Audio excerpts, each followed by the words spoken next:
Singing, yeah. Because the Seder night also has singing in it. And we sing the Hallel. Okay. At the end of the Seder, we read the Hallel. Hallel is traditionally sang, but by the time you get to that point, not everybody is really singing. It takes a long time. Our family is accompanying now a very nice young man in his process of conversion into Judaism. And because we're not at home for the Seder, he wanted to come for the Seder. He lives nearby. I said, listen, I'm not in our town. I'm going to my mother-in-law, but I'll get you to a different family to do the Seder with them. Make sure, though, I told him, because he attended Seders, but not with religious families. I told him, listen, don't be hungry when you come, because it's going to take a long time until you actually get to eat something. So that's a tip. If you're going to a Seder, again, depends on the family, but if they're going to go through the whole Haggadah, make sure you're not hungry. Okay? Anyway, so singing. At the end of the Seder, we sing the Hallel, which is essentially Psalm 113 to 118, roughly. And Hallel might actually, some connect the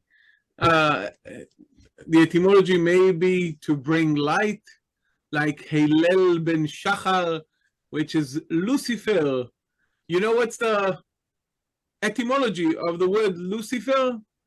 Yeah, the fair there is Greek to carry or to bear. Right, like Christopher, right? Like Columbus. transfer, like periphery, like Yes. all these fur. That's to move or to bring or to carry from one place to another. But what's the Lucy of Lucifer? Light. Light, like looks. Or loose. Okay. Looks, yeah. The bringer of light. So Hallel in Isaiah, Hallel ben Shachar, might have to do with enlightening of bringing light. And Hallel, these hymns, is when they talk about singing a hymn, they're talking about the Hallel, based on comparison to other translations of the word Hallel in the Septuagint and so forth. So at the end of the Seder, we sing the Hallel, and then we drink the fourth cup of wine. In any case, in the New Testament, they also sing that hymn, which is really the Hallel, because they're doing a Seder night. Okay, that's what they're doing there. And this is also contains the verse, Even ma'asu abonim hayeta lerosh pina, right, in Psalm 118. The stone which the builders rejected became the cornerstone, the chief cornerstone.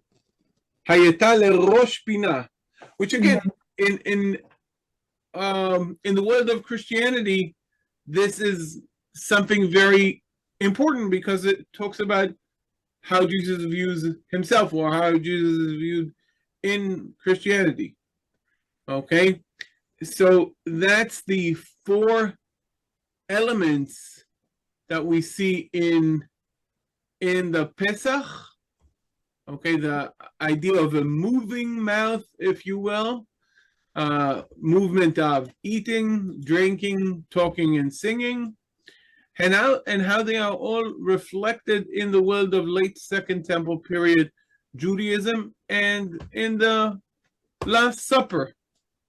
Okay, so that's a bit about. I hope it was interesting, and I hope you learned some things that were new, at least, about the Seder and about the context of the Seder as part of the world of late Second Temple Majority and